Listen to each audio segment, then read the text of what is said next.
Welcome back, everyone, to Tech Talk, the officially unofficial Transformers TCG podcast. I'm joined, as always, by Scott of VectorSigma.info. And Scott, I was telling chat before the show that I had all these, cute, amusing puns and a few random non sequiturs to be entertaining when we started, but ain't nobody got time for that. Right.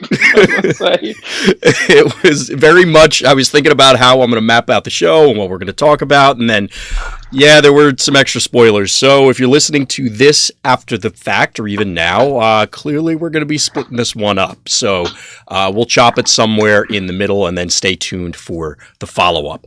But we're actually going to dive into some non-spoiler related things because, Scott, some of our friends out there reached out about a really cool event that they're going to be putting on towards the end of March. Do you want to talk a little bit about Gaming versus Cancer? Yeah, I actually reached out to them because I thought it was such a good idea that I would support the event. I stand corrected. Yeah. So the guys, James Zonovan, the guy over at Flip Flip Bang Bang, the website, he is running a tournament. I believe it's a convention, right? Yes. I guess I might as well read out the official tagline. Let's start there. So Gaming versus Cancer is a gaming convention held at the University of Southampton Highfield campus on the weekend of March 21st and 22nd. The convention started in 2013 as Clicks for Cancer, and since then it has raised £28,000, about $36,000 US for Cancer Research UK. This is the first year that they're going this year there will first be a spring event, and it's the first Transformers tournament at the convention happening on the Saturday. There's spots for 32 people, starts at 9:30 a.m. It's going to be 5 rounds, cut to top 4, and there's some awesome prizes on the line, as well as, if you're looking at this on the screen, there are some raffles for the Blaster for the Soundwave 35th Anniversary Edition, which I believe didn't really make it over to that side of the ocean that much. They could order it through Hasbro Pulse, but I think it was just more expensive to ship over right there or whatever. So it's definitely something that it may be more unique on that side, as well as there's a bunch of autographed Transformers TCG cards from a number of the notable artists. And I know the guys at Flip Flip Bang Bang have been putting in a lot of effort to track down all of the artists, given that we don't have the artist credit on the cards themselves. Yeah, because as Drew told us before, the art is done by the company, I forget what it's called, that does all the art. So right. They're just a unit. They don't really take individual credit a lot like it used to be on cards, and especially it's part of the deal with the Transformers license as well as part of that deal. So it's awesome that they were able to put this together. You'll see the rotation on screen, but there's a variety of cards from different sets. There's a bunch of promotion. Well, I don't want to call them promotional, but rarer toys as well as up for grabs. And then there's also Lunar Bee promo cards up for grabs as part of, if you actually take down the event or finish second. Yeah, James traveled to I think it was Singapore a month ago or something like that, and that's actually where a lot of the art comes from in Asia. So he was able to get a lot of the autographs there. I think he was there for other reasons, but did this as well, and then he was able to snag some of the Lunar Bees as well. So that was cool. Yeah, we've mentioned it before, we've run our own charity events locally, but it's something that we want to, it's worth giving a shout out to this sort of effort because it's for a great cause. It's obviously on theme. There's a lot of great reasons to participate in this if you have the opportunity. Yeah, and it's cool to see, of course, international events as well, because not everyone can always get out to the local ones, so it's really cool. Yeah, I'm looking forward to definitely the coverage of it that I'm sure will come. I hope that there's some opportunity that either they'll be able to live stream it or at least somebody can give us the blow-by-blow as the rounds are going on, because this is really exciting and it's really cool, and we're definitely going to try and follow it closely as we get closer and as it's happening. Yep. So if you want to participate or you have the opportunity to participate, if you're looking for more information, Scott, we can get this into the description for the video, correct? Yeah.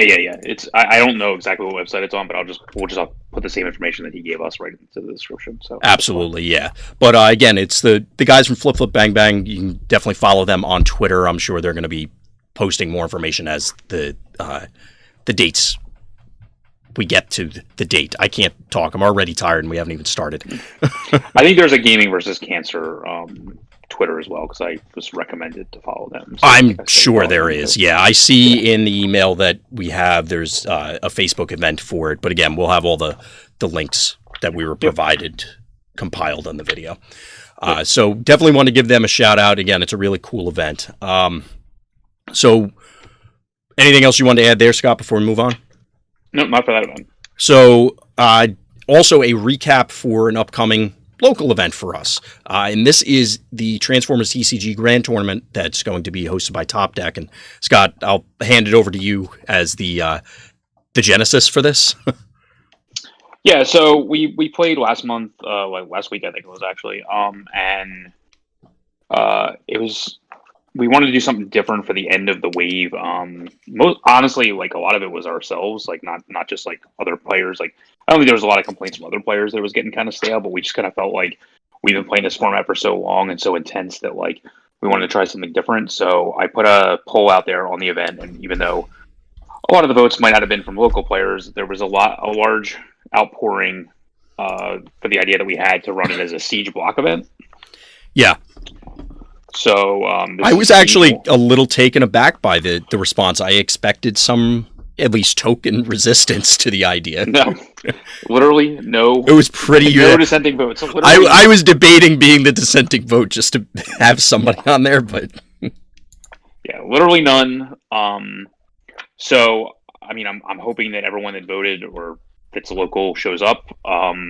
It's a good opportunity to try something different. I think, I mean, we're like what it gives us also an opportunity to do is basically cover this format like from start to finish, basically, because this is not like an official format or anything like that. It's just the sets were designed together, so they seem to go together. The only thing I can say is like they definitely pull from former sets in terms of like what answers they were trying to solve. So like there definitely is slants one way or the other that we can tell from some of the cards that are available. But one of the cool things we plan to do, assuming that we ever get a break in getting like 8,000 spoilers a day, yes, is to like cover this from start to finish, like put a bunch of decks up there on Fortress Maximus and then cover them for our website so that we can basically give players that might not like have time and effort to put in because it's a month away, but so we wanted to give players enough time to basically like try to figure out decks on their own. But we are going to put together some token decks and try to figure things out because it is a totally new format. So like, I mean, I don't want people to walk in completely blind and feel like they're just completely under the, behind the eight ball and having to figure something out. And I'm sure it didn't cross too many people's minds until you suggested the idea. Right. So, I think that I think the format is much different than regular. I mean, like you and I have talked offline just as to how many staples are just not in that environment, and you'd be surprised considering how powerful, especially the last set was. So there are, from a battle card perspective, there's just a lot of cards that just aren't in the environment. So, as an aside, we are heavily looking at both Daring Escape and Overwhelming Advantage because we do believe that we believe the format is slower than much slower than a normal format, and like we don't want these big swingy cards to be like basically whoever sets up this giant, not combo deck in the sense of like a combo deck, but just like a combo period. So we don't want it to be like the first person to amass these series of plays just automatically wins because they have this giant thing. We want the game to play out as close to the idea of the game of giant robots attacking each other as we possibly can. So it's one avenue we're looking at, but we're doing it for the best of intentions. But we'll talk as we get closer. But like we do know that there are, the format is quite different. It's probably going to be more blue heavy, for example, because that's where a lot of the best cards came from.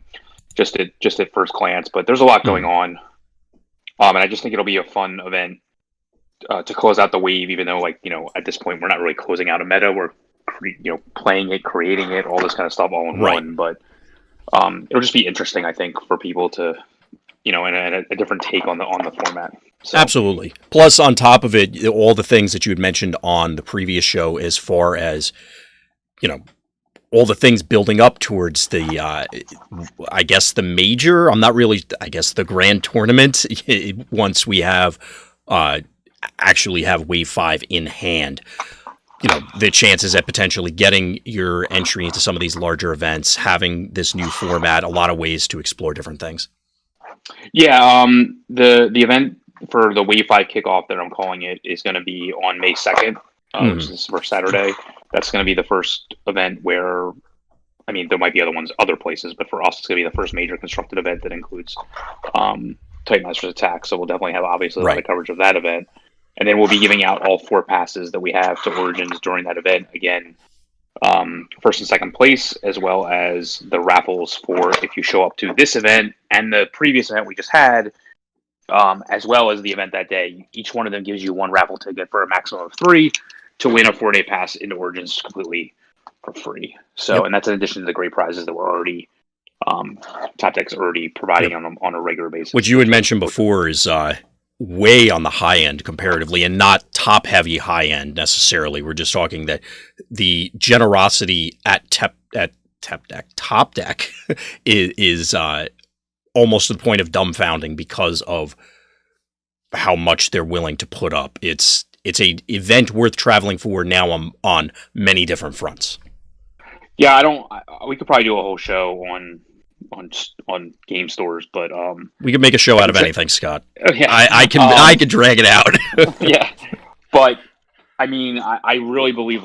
I think last event that we had last week, I think they honestly gave out, like, in credit to the store, like, the amount of the entry fee. So, like, they're not even, like, they understand, like, that's not where money's made. That it's made on the side stuff that goes on at the event. So concessions, so to speak. Well, not just and like, just, hey, you're a live audience in the store. Like, they understand that eyeballs are, like, where the money's at, which is completely true in all aspects, whether it's online or in person. So they're very generous. I mean, there's other stores that don't nearly give out that much. And I just think it's great for players all around. And, like, again, like, we were able to secure some of these passes outside of that, and in partnership with them. And so, like, if you're there, it's also going to be a great opportunity to pick up product as well if you don't already own it. So yep. So definitely check details for that. Scott is, of course, going to be updating things and keeping everybody in the know, and we'll bring it up on future shows. Any other details before we dive right into it, Scott? Nope, that's it on the events. So all right, so we will move on to our spoilers, of which there are a gazillion. The list probably looks shorter than maybe it did in the last wave, but that's only because a lot of these are grouped together. But we're going to start with the cards that are more individual. This one actually came from Blues on Attack, and that is Camian Toughness. So we have Windblade's Stratagem. Keeping things consistent, it's 1 star. Correct me if I'm wrong. Was it officially said that all the stratagems are 1 star, right? They're at least 1 star. It is at least. Okay. Yeah, I couldn't quite recall. So we still have yet to see the higher up ones. But Windblade, this is for Wave 2 Super Rare Windblade, Combiner Hunter. Your Windblade Combiner Hunter has +1 defense and +1 health. Okay. That's a thing. Sure. We said it offline. I really like the artwork on Windblade. I wish it was on a more competitively viable card. And believe me, I love this particular Windblade, and I'm always looking for it because, at least at the time, it felt like she had a good stat-to-star ratio. I don't know if giving her 2 more stats is really what she needed. Actually, I know that's not what she needed. It didn't hurt, but... No, I said, honestly, this could have given her, like, double to triple this amount, and I still don't know if it would have been playable. So, well, I mean, triple might be pushing it, but yes. I mean, she probably needed attack, health, and defense, but I don't know. I don't have a whole lot positive to say about it. I mean, Windblade wasn't exactly pushing the meta before, so, it wasn't like she was right on the fringe and just needed that extra push. She needs a lot of help. Yeah, and 13 stars put you in a situation where it's very difficult to go 4 wide. Yeah. I think it's literally impossible to go 4 wide, so at this point, without playing, like, 3 essentially textless characters at this point. So, this is just not worth the star, in my opinion. Yeah, I think we can quickly move on from this one. I don't really have a whole lot more to add from that. So we'll move on to, this is from Francis Capra, and that is Energon Mace. It is a new, blue pip Decepticon weapon. Decepticon being it's just stamped that way. It gives +2 attack. While the upgraded character is attacking an Autobot, the upgraded character has +1 attack. While the upgraded character is attacking an Autobot leader, the upgraded character has Pierce 3. So we're looking at I don't want to say better Energon Axe, but I think that's the immediate comparison, right? It has the potential to be a better Energon Axe. I think that's all that matters. Mm-hmm. I think it's at worst a primary laser. Right. 100% a primary laser. So, you're getting the comparison some people have made is comparing it to Noble's Blaster or Scoundrel's Blaster or something like that. First of all, what people need to understand is this is just stamped Decepticon, and we're going to get to one in a minute that's going to be stamped Autobot. Mm-hmm. Doesn't mean that they're the only ones that can use it, so that's a big deal. Absolutely. These are clearly amazing sideboard cards before we even worry about anything else. Mm-hmm. Obviously, when you're attacking, you have more. You can have more control over where you're swinging if that's possible. So, even if they are playing a mixed faction deck, there's still a good chance that you're going to get to control where you're actually attacking. Right.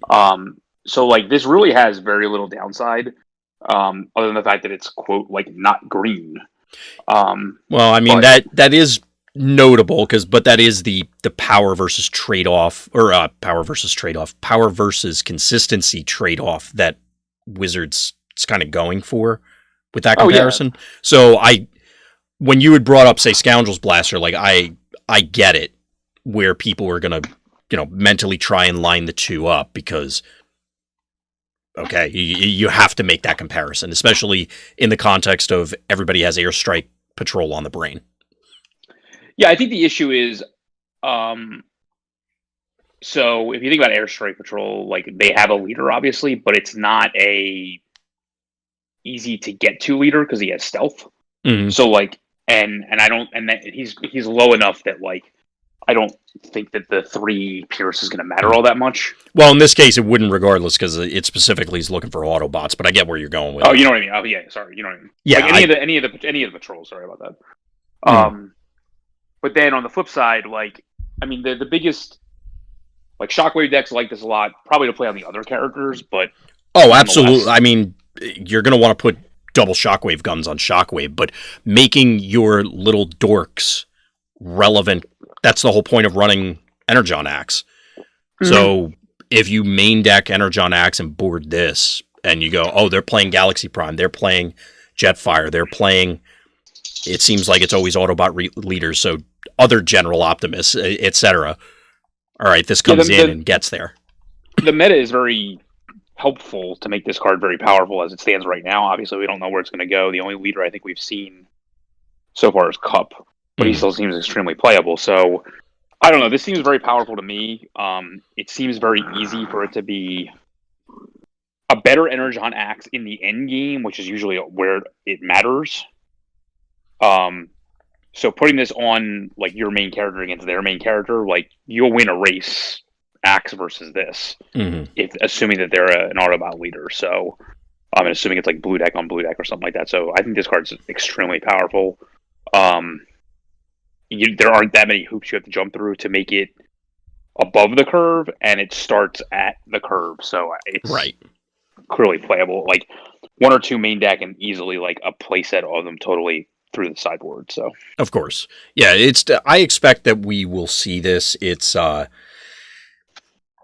it's very straightforward for the purposes that it's going to serve, and it should be serving them well. Yeah, and I love the art, and I love that it's a throwback to the first episode. Yeah, I was about to say bringing that up. It's funny, Megatron's mace or flail or whatever, and Optimus's axe seem to be cycling back in. It's been many years of it now, but for a while, nobody cared about it. And then now, or it seemed like it, now they're everywhere, sort of. Yeah, I don't even think they showed up in the cartoon other than that first episode. Oh yeah, exactly. It was like this really cool thing, and then we don't feel like drawing that. That was a pain in the ass. Yeah. Anything else for Energon Mace? Nope. Yeah, like I said, this one's pretty straightforward. So the next one up is More Guns. This came from TCG Rollout. So this is a weaponizer stratagem. Once per game, when one of your weaponizers in upgrade mode is put into your KO area, return it to the battlefield, upgrading one of your characters, and then flip this being the stratagem. I do like the idea of all these once per game effects where they do something cool. In this particular case, given the quantity, and again, assuming we don't see any new weaponizers, I'm not sure yet. My initial thought was, oh look, I can do something funny with Cog, like some bizarre combo-y thing either now or down the line. But what were your first thoughts on this one, Scott? Yeah, that's the part that I don't like, but yes, it will probably see the most play because of that. Unfortunately, yeah. If it's some kind of funky combo like that. But I do believe that, like, if there were ways of making Cog playable, the biggest issue that you had was that you were spending 10 stars to get ultimately, like, an underpowered character that became a powerful weapon that would just go away. Right. So giving this a second shot, I mean, it's essentially a quartermaster for weaponizers that you start and play. Mm-hmm. And then because Cog has a, quote, come into playability, like, that'll trigger again. So yeah. Cog lets you draw cards and play them, right? So, like, correct. It's a big refill that you're getting, because you're probably going to get it like twice throughout the game now. Minimum. Exactly. And I don't think going from 10 to 11 stars is that big of a deal for a character like that. It just depends on whether or not, like, I've never played with him outside of anything, in anything fair. Yeah. So I don't know how powerful that ability is. When it comes to 6-gun, for example, like, he goes from 9 to 10 stars. I get it. I don't think that's that big of a deal. Right. And I do believe that what has held him back is also this. Because only really one of his weapons was relevant. I mean, yeah, you get that little one attack thing, but it has Curse 4 though, which is more relevant nowadays. Like, yeah, I do think that, like, the problem with him is that 3-wide aggro just isn't good, and he can't really support a 4-wide aggro very well. So, like, but I think maybe he may be an underused card as it is now, because of that. Like, I mean, there might be potential to see him index now just because of the amount of damage output that he can put out there, like, right away. He might be a character to explore in general. Definitely what I'm exploring for the block format, for example. Right. But I do think that the weapons he turns into are both relevant. And the only issue with the mounted missiles clone is that you're opening yourself up to weapon removal from other slots, which fluctuates as to how big of a deal that is depending on what you're playing against. So ultimately, like, for this, and I'm not even gonna talk about Brunt because I don't like. Yeah, I was looking up real quick. Shout out to the Fortress Maximus guys, because it's easy to search it, easier to search in there than try and pull up the app. Yeah, I can't. I got nothing for Brunt. Yeah, I mean, literally nothing. Yeah, because he goes from, like, I think 11 to 12 stars or something, or 10 to 11. Yes, also. 11 to 12. Yeah, that's just still not worth it. So it's So yeah, I mean, overall, like, I really like this card for 6-gun, and I really like it for Cog. I just don't know, like, those characters just don't see a lot of play now. I do think this helps.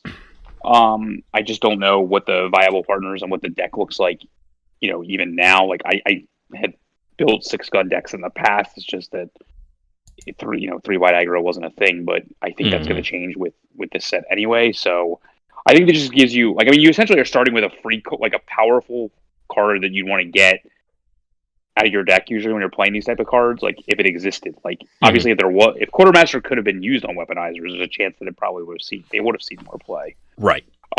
So getting one that starts in play, quote, always on in your hand, is going to be powerful, because you're automatically basically countering one card from your opponent at some point during the game. Right. If they're just losing anyway. So, and the other cool thing is the weapon can actually reattach wherever you want. Yes. So you can use it on, like, you can attack with a guy with the weapon on it, and then it gets destroyed by some effect because there's nothing else to target. Or that guy you dies. Can reattach it. Yeah, you can reattach to another guy. Yep. So it has a lot of it almost has like a mini swap parts use as well for those situations. So yeah, it's something to keep an eye on. I mean, that's why I started with, given the weaponizers we currently have available, it just,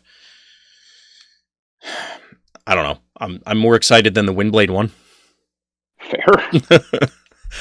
It's just, I hope that there are more. I mean, I'm sure we'll see more weaponizers down the line, but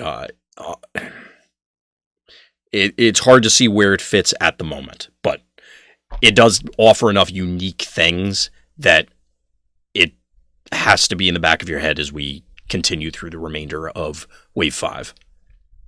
If these characters are going to see play, it's because of this card. So let's just put it that way. Yeah, I believe that to be the case. So let's move on from more guns to Phillium Shield, which I kept misreading every time because I don't remember this in Transformers lore at all. Like, is this a deep cut somewhere? Somebody out there will probably correct me. You know better than me. Yeah, I know. It's I'm verbalizing it so people watching or listening can correct me because I don't recognize. This is from Delilah Dawson. This is an orange Autobot armor. And again, similar to Energon Mace, it's Autobot, but not Autobot required. And it's kind of the mirror to it. It's, while the upgraded character is defending against a Decepticon, it gets +1 defense. While the upgraded character is defending against a Decepticon leader, reduce that leader's pierce total by 3. It has a base defense of 1, so you'd go up to 2 if you're getting hit by Team Purple. It sounded as though offline, Scott, that you were seeing or hearing or following a lot of people that were very down on this card. Yeah, which makes no sense. I mean, I don't think you can realistically, like, if you're going to a larger event, until the meta is known, I don't think you can realistically just jam this in your deck like as a more than a one of. But out of the sideboard, this is obviously extremely powerful, which you could potentially be playing, 66% of your games, or you just are winning more or getting crushed more. So like pretty much 66% of your games, you would be able to know how powerful this was going to be in that matchup. Like if you're playing obviously against Decepticon decks, or at least Decepticon heavy decks. I think people are like, well, you can't control where the person's going to attack you. First of all, that's not true. Well, on top of the fact that obviously there's going to be a character that you want to protect more than others. Right. And if it becomes like a deterrent for attacking that character, then you're also ahead. Also, right? Like I don't understand how that's a bad thing. Like, well, I think the only negative for me, and I don't know if this is assuming too much on why people were down on it, is just so similar to how we were talking about Scoundrel's Blaster versus Energon Mace. Now it's sparring gear versus this new shield. Obviously, a consistent +2 is generally better than tough 2, barring certain circumstances like hitting a white pip, whatever, hitting doubles. But it's more the consistency power argument of, I can be fairly confident I'm going to find sparring gear. There's not necessarily any guarantee that I'm going to find this. Now, the flip side, of course, and we mentioned this on previous shows, is that characters like, say, Galaxy Prime, they care because this thing's orange and it gives you another way to play it. But again, you could also then, I'll green back the sparring gear, play one of the other things I flip to make that argument. I'm not what's the best way to put this? I'm not down on this card, I guess is the simplest way to put it, but I can understand why people would want something else. Like, there are other scenarios where I think some other cards will win out. It's not like you're jamming this 100% of the times for all the reasons that you had described earlier. The thing to understand is that a +2 defense is better than a +3 weapon, because like I can trip and fall over 30 +3 weapons. I can't find no downside +2 defenses. I don't think there is one other than like straight up +2. Yeah.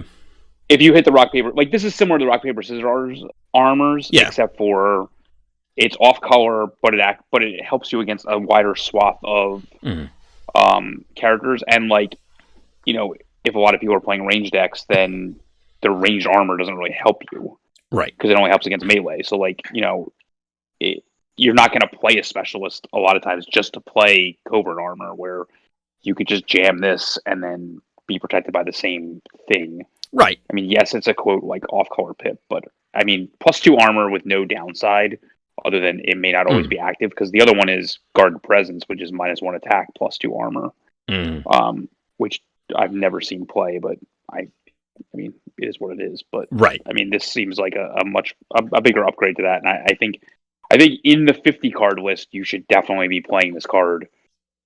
Whether or not it makes your initial 40 is more than one is up for debate. And of course, it's also the same argument that you had for Energon Mace. It's an Autobot card, but it's not actually an Autobot required card. It can certainly be in the board of your Decepticon tanks build for the mirror or something. I don't know. I'm just making stuff up, but like that sort of scenario. And even there, like, not to go too far down the rabbit hole, but like if it becomes Decepticon tank mirrors, you can hunker down this thing as another way to get it, because it's if you're worried about the green. Although one thing I will add that's not specifically related to this, when you're talking about +3 weapons, are there, like, there's a plethora of them. One other argument for Energon Mace is there aren't too many +3 blue weapons. No, I agree. I totally agree there. Just because somebody will say that, like, as a follow-up afterwards. So, but as far as this goes, yeah, I do like this card. It's definitely going to come down to, do I feel whatever particular deck will see and play this consistently enough compared to sparring gear, or is tough as a result of gyros or gyro effects not as good. Things like, I mean, Jetfire probably likes this thing too, because you can more likely go find it. Oh yeah, for sure. And then the anti-Pierce thing, it just depends on how many Decepticon leaders with Pierce we wind up seeing. So I that part is very meta dependent, obviously. Yeah. Chat's saying it really destroys Wave 1 Megatron. Yes, which it does. That is true. Completely shuts down the common Megatron. Oh man, that guy's had a bad day. Anything else for Phillium Shield? Assuming I'm saying that right. Nope. Sounds like an element. Yeah, sounds like something from Star Trek. Yeah. So the last, well, I group these as battle cards, but the stratagems are technically battle cards, I guess. Or are they? No, they're not. They're not. Yeah, they count. Okay. I had to think about that for a second as soon as it came out of my mouth. So this was actually, I guess, the oldest one in the series of reveals, and this was officially from WotC. I think it was on Drew's personal page, somebody said. Or he snuck this one out there, and that's Who's Next. Yeah. It is Cup's Stratagem for the art. I don't want to say it's the first meme card. I mean, I guess Cup was, and then now Wizards is in on the joke. So as always, or at least up to this point, 1 star. It goes with Wave 1 Cup. When your Sergeant Cup Veteran Sergeant is upgraded with a weapon, an armor, and a utility, and he does enough attack damage to KO a defender, untap him. I mean, this is a clear combo with the crystal that we talked about last show. Yes. So it's actually interesting you say that, because I think we did specifically say we were looking for cards that cared about having things. So it shrinks the number, just the quantity of cards required to go off. Yeah, I don't want to, like, when I say this, I don't mean this is a power level thing. I just mean in terms of, like, how you need to slant your play pattern around this. Like, it's similar to Overwhelming Advantage, where it's fully suited up in order to make this work. But I think the payoff is, it's obviously not 15 damage, because that card is used on larger characters, whereas this is like literally machine guns down, like, we need it, like, completely. Yeah. Like, it should not be very difficult if he's your last attacker for him to take out somebody, and then even if you're playing a wider deck than them and it's the last turn before the turn 0, like, he's still going to get 2 attacks out of the deal.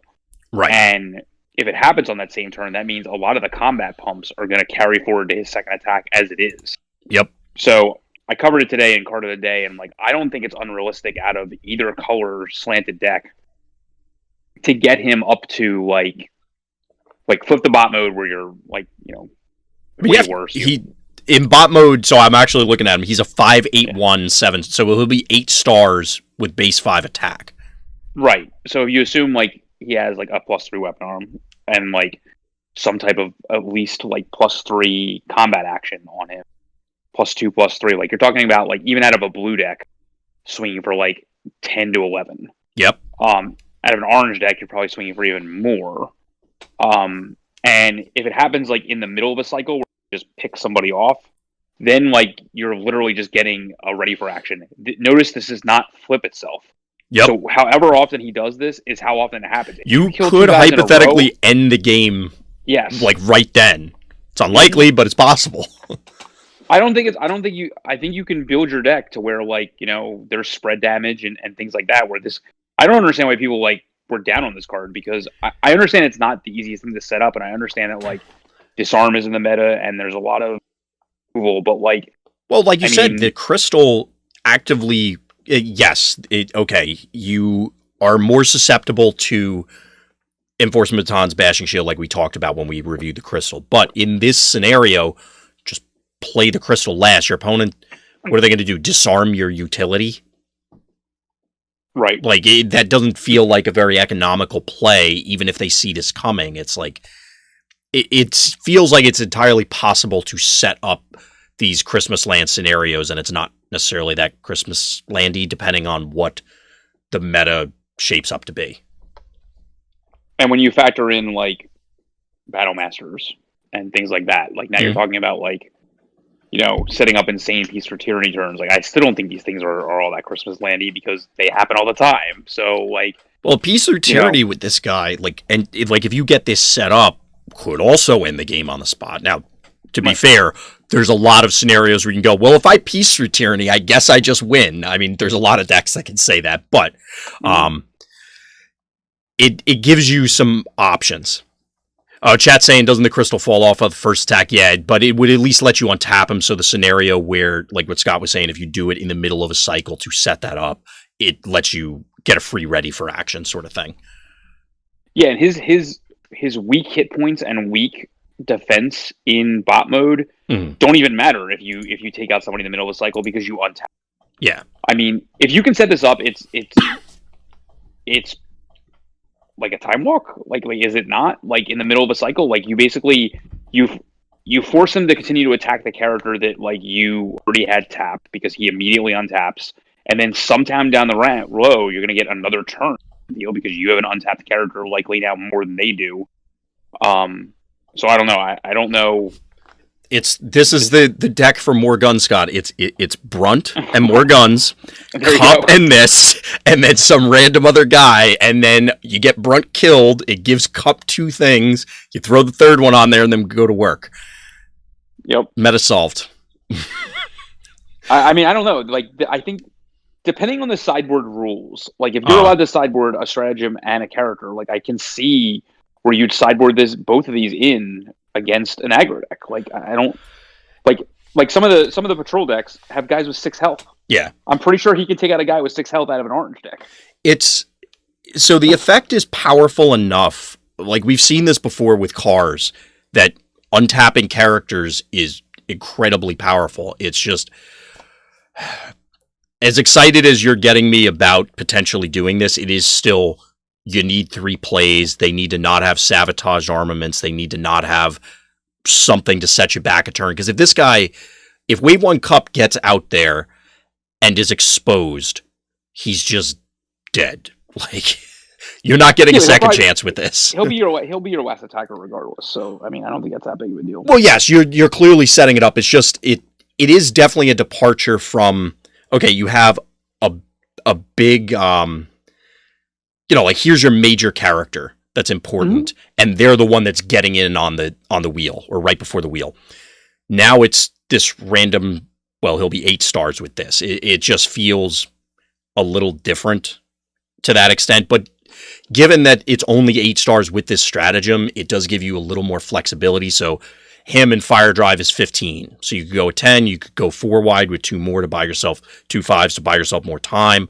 You could mix and match some of the stratagems with whether it's the weaponizers like I was joking about, but more seriousness like 6-gun or something, or you could pull in a Titan Master that's cheap and you're 3 wide that's really 4 wide. There's a lot of different variables here to play with. And I mean, like I said, not to be a broken record, but untapping characters is really powerful. Yeah. Mm-hmm.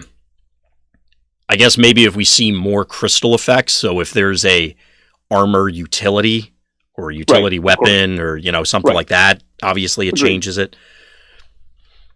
We'll have to see. Yep, agreed. It's I don't know. On one hand, like I said, you're selling me on it. On the other hand, it's still 3 plays. Like there's a lot of things that have to go right, or I guess avoid the things going wrong, depending on how you want to look at it. We had the same conversation about overwhelming advantage, and it's in the so. Yep, that is correct. So we'll. Anything else you want to add for who's next? No, I think it's cool.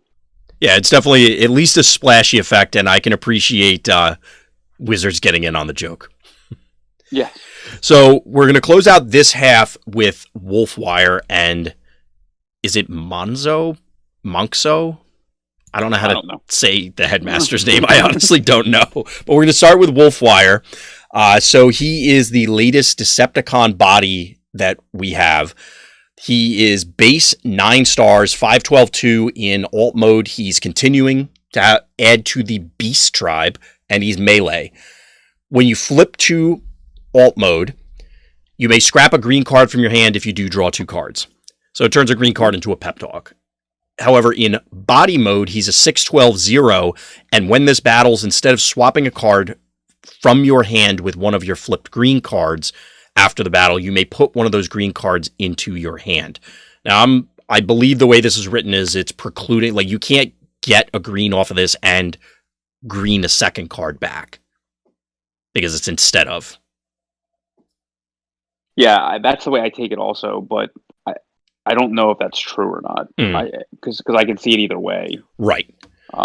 Which does... Let's assume you can't. Right. So he's definitely...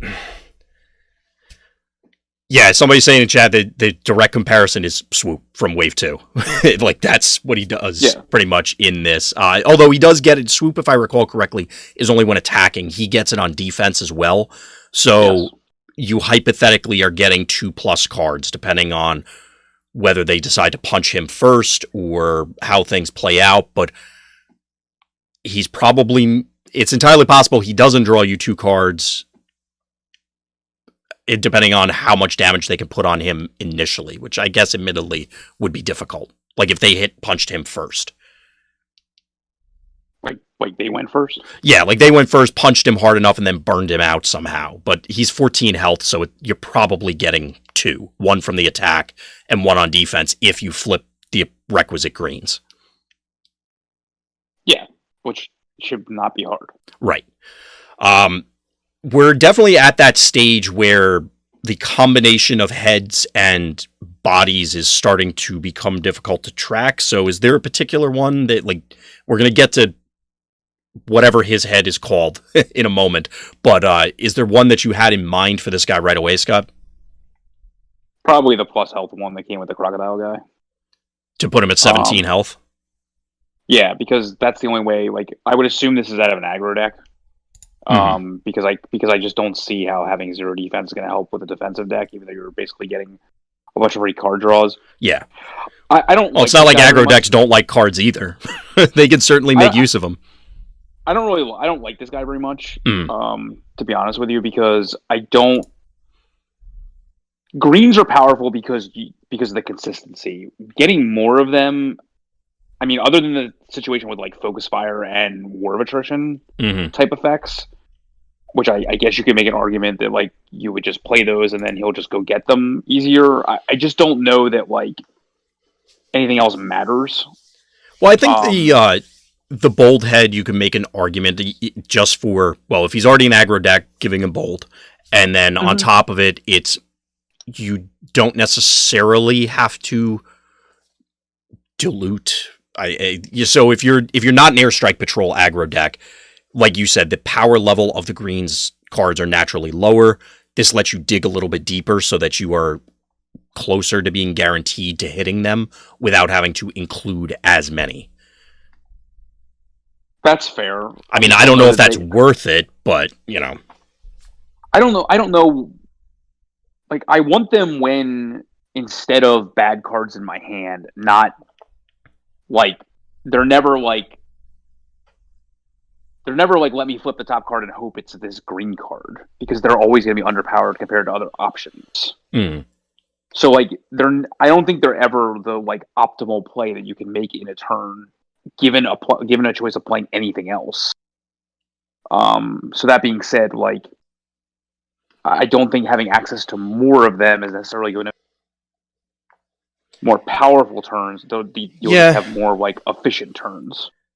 And I don't think that's going to, like, matter all that often, because you still are limited to the number of cards you can actually play in a turn. Like, I just think comparing this to Springer wins out, other than again, I do think it being a headmaster in an aggro deck that draws you cards means that when the head pops off, more you should have cards to play on it. Absolutely, yeah. And that's, I mean, of course we're going to get more new green cards going forward. Yeah, I'm not super excited about this. Chat's saying maybe with Convex for the safeguard. I don't like it here. The reason being is, so if you're in an orange deck... 13, right? Then you're 12. They're 13, right? Yeah, but even before that, if you... So he gets hit. He's still dying in 2 hits. Like, it's the same 2 hits that he would have died in without that head. And if you're in a blue deck... Okay, I don't know if it's necessarily saving you that many because the safeguard is getting turned off. Like, they're probably going to do 1 and turn off the safeguard, even on an initial attack. Like, maybe I'm wrong there, but I don't really like that combo. Losing 2 defense to go to bot mode to basically, like, not have a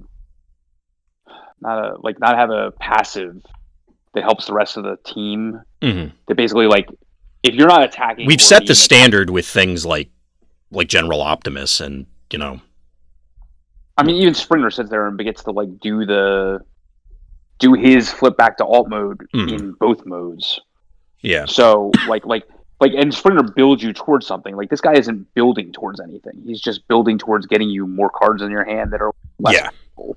I could certainly see this being a quote unquote limited Titan Master. Like, you'd be fine with him in sealed or something. Yeah, I just, it's hard. I don't want to discount any Titan Master from the fact that you get 2 characters in one. Yeah. But this one, I just don't think the greens are impactful enough to make a difference to, like, that we have right now. And I don't see them ever really printing any that are that game rating, because it wouldn't make much sense. Like, I guess if some overwhelming advantage deck you could play this. I don't know. Like, yeah, I had that in my mind as you were saying something earlier, and I mean, I guess it's good for the collection cards. It's really good for Focus Fire. It's good for War of Attrition, but I don't see War of Attrition being the way you go with this card, because I just don't know, because it has 0 defense. So yeah, it's a lot of stars to invest in a character that's still going to be relatively flimsy in a blue deck. Yeah. So I think that common. What was that? Is he common? No, he's uncommon. Okay.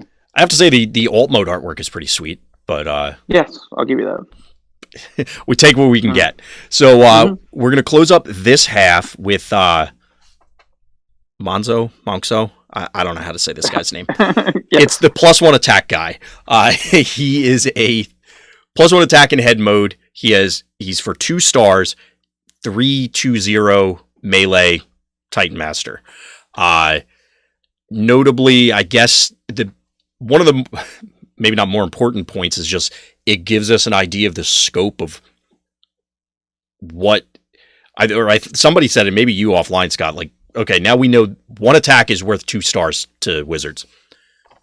What's 1 star worth? Yeah. I said that. I mean, it was nothing, to be honest. Well, that's what I was saying offline, is that it's entirely possible that just the benefit of having an extra body that, right, like, that's worth 1 star. Maybe that's the case. I mean, 220 seems to be the stat line for them, and then you get adjusted based on your ability. So yes, just getting a free 220 guy might be worth 1 star. Or like, I mean, you know, there's the argument of like, bold 1 is not always going to be equal to +1. So like, you could have a bold 1, like tough 1 seems like too powerful comparatively. So I don't know. But, yeah, I'd probably agree with that. Pierce 1, plan 1. Like, who knows? Yeah, it's I don't know. As far as this guy actually goes, it feels like this is 1.5 stars. I mean, I could see getting behind +1 attack being 1 star, and then the body being the half, or vice versa. At 2 stars, if it feels bad to pay that much, quote unquote pay. I don't know if it's actually bad. Like, I mean, obviously we have to talk about when we get the whole range of the Titan Masters, but is this guy setting your world on fire, Scott? No, not at all. I don't know. I mean, since he was previewed, revealed with Wolfwire, naturally my brain, I've said this before, was going to, oh, well, Wolfwire is now a 7 attack guy or whatever. And I think that's where this guy will matter, is crossing certain thresholds where this character would have 3-shot other major player in the meta on average, you know, assuming everything works out normal. Now it's 2-shot because of, you know, he just hits that break point, or, you know, it goes from 4 to 3, something like that. It also, for me, at least when I'm looking at certain characters, there's certain, again, thresholds that if I want a centerpiece blue character, I tend to want them to have at least 7 attack, preferably 8, or, you know, whatever. Same sort of thing with certain breakpoints and stars for aggro decks and things like that, where it's I need certain statistics to fulfill certain roles, or they need to really make up ground otherwise. It's possible this guy now pushes insert body to that height. I can't think of a body off the top of my head right now that's that way, but maybe. Yeah, I can't see where. I don't know where I'm gonna play this compared to other options. I mean, they're like, you know, it's right now. This is the only 2-star head we see, so like it's hard. Yes. There's no comparison, but like, so it's gonna depend on like what other partners you want to put with the card. But I'm finding myself sliding myself towards the more expensive heads just to make sure that the body character initially just has more playability. Of course. I mean, it's also going to be contingent on the cheaper bodies, not just the other 2-cost heads, because maybe, you know, again, the +1 pushes this guy to this other cheap body to an acceptable level.